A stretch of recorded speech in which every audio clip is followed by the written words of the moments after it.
Okay, so rounding out our Module 5 focus on civil rights in America, this is our third and final video lecture, and I'm picking up where we left off, and I want to show you a handout called Civil Rights Stories, which will also be posted in Module 5.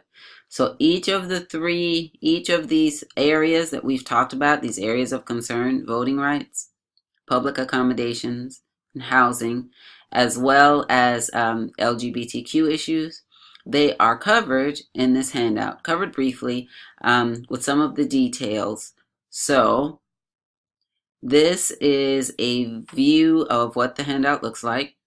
So as you can see, the Plessy versus Ferguson case, these are some of the details of the case, and the Supreme Court ruling, which is important to know what came out of the case, what was the ruling on that case. In the area of education, the Brown versus Board of Education case, I mentioned that. You should understand what the details were and what the decision was, what the Supreme Court ruling was. Also, Mendez versus Westminster is not listed in this Civil Rights Stories worksheet, but if you recall, I did show you the link to the video here. So you also need to be familiar with that case, the details, and what the outcome was. So continuing on, in the area of housing, where we talked about the racially restrictive covenants, this case, Doss versus Bernal, you have some of the details here, and you have some information about what the decision was. In addition, you have some information about employment sexual orientation discrimination, and you should also be aware of the details of this case and what the Supreme Court decision was. These are some discussion questions that I encourage you to consider because they will help prepare you for any questions that I may ask about these three cases on any of your quizzes. So we've talked about the classic civil rights movement, and now I want to wrap up by talking about the contemporary civil rights movement. This movement runs from 2012 to the present, so it hasn't ended yet, and that means we can't talk as definitively about outcomes, and even we're not as clear on kind of what the strategy is and what are the access points and things like that because it's still happening. But I do want you to be familiar with it and start to engage in some analysis, some comparison of the two civil rights movements. So some of the background, the contemporary civil rights movement is associated with the murder of Trayvon Martin in 2012 because it sparked kind of a coalescence of activists coming together. The murder of Mike Brown also led to increased civil unrest. And there were several organizations that are involved in this movement. This is a brief listing of these organizations, but there's also a link here which gives you a much more extensive list of organizations that are endorsing the this or that are part of this contemporary civil rights movement. You do not have to memorize every organization, but it is important that you have an idea of which kinds of organizations are involved so that if you're asked a critical thinking question about that, you'll be able to respond. So the goal, again, thinking about comparison between the contemporary and the classic civil rights movement. So for the contemporary movement, the goal is a bit different. The overarching goal would be said to be social justice, and I have a definition of social justice for you here. Now, one of the other important differences is the organizing philosophy. So whereas the classic civil rights movement was organized around charismatic leaders, the organizing philosophy of the contemporary movement is a little different. So as far as leadership, the focus is more on decentralized leadership. So that's important to note. Decentralized leadership meaning everyone is expected to lead, and it's believed that everyone has the capacity to lead. So that's decentralized leadership, and that a key point is that everyone is expected to lead, everyone has the capacity to lead.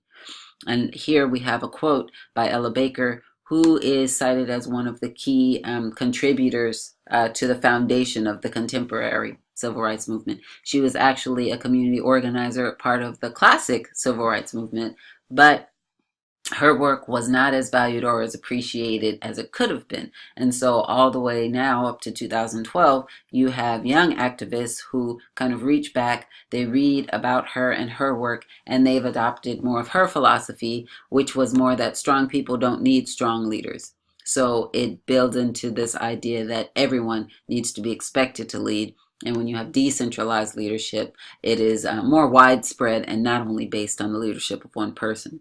So that's an important distinction to make note of. As far as the strategies, of course, they vary because this movement is still kind of unfolding, but there's a similarity there because the strategies also include trying to access all branches of the federal and state government.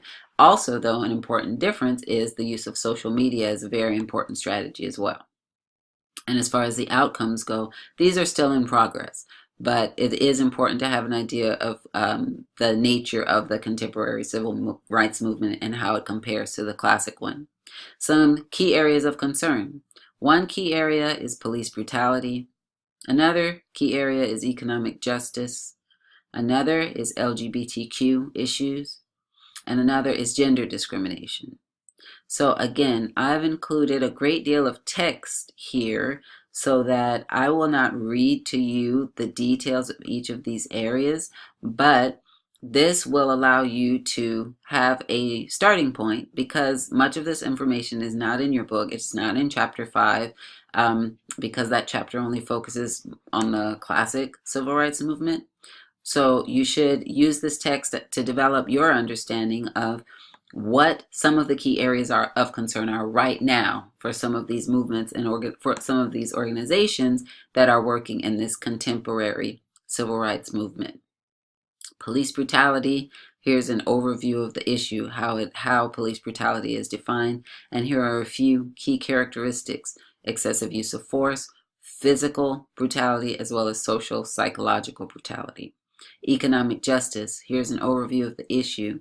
Here's an overview of what the goal of economic justice organizations is. LGBTQ issues. So here's an overview of the issue, a couple of important characteristics, and then also one outcome that we can point to, Obergefell versus Hodges, which legalized gay marriage. So even though the movement is still in progress, there are some important outcomes that we can point to right now.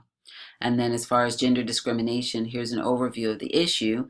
And moving on, we can also point to Title VII of the 1964 Civil Rights Act, which provides some protection. We can also point to the Equal Pay Act of 1963, which provides some protection. And then you have information here outlining the meaning of sexual harassment and the parameters of what is and is not considered sexual harassment.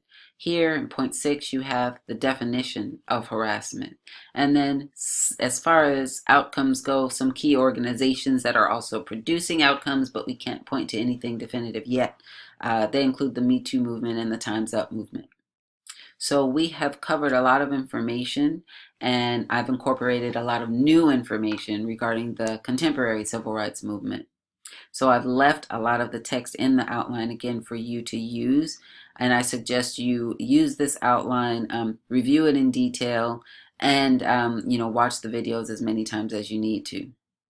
Finally, I have a suggested critical thinking activity, a comparative analysis that you might want to do between the classic and the contemporary movements. So some things to think about: comparing the goals, comparing or contrasting the goals of both movements, compare and contrast the organizing philosophies of both movements, and then finally the areas of concern. So this concludes our video lecture series for Module 5. I hope this is useful to you, and have a great week, and I will post the next video next Sunday.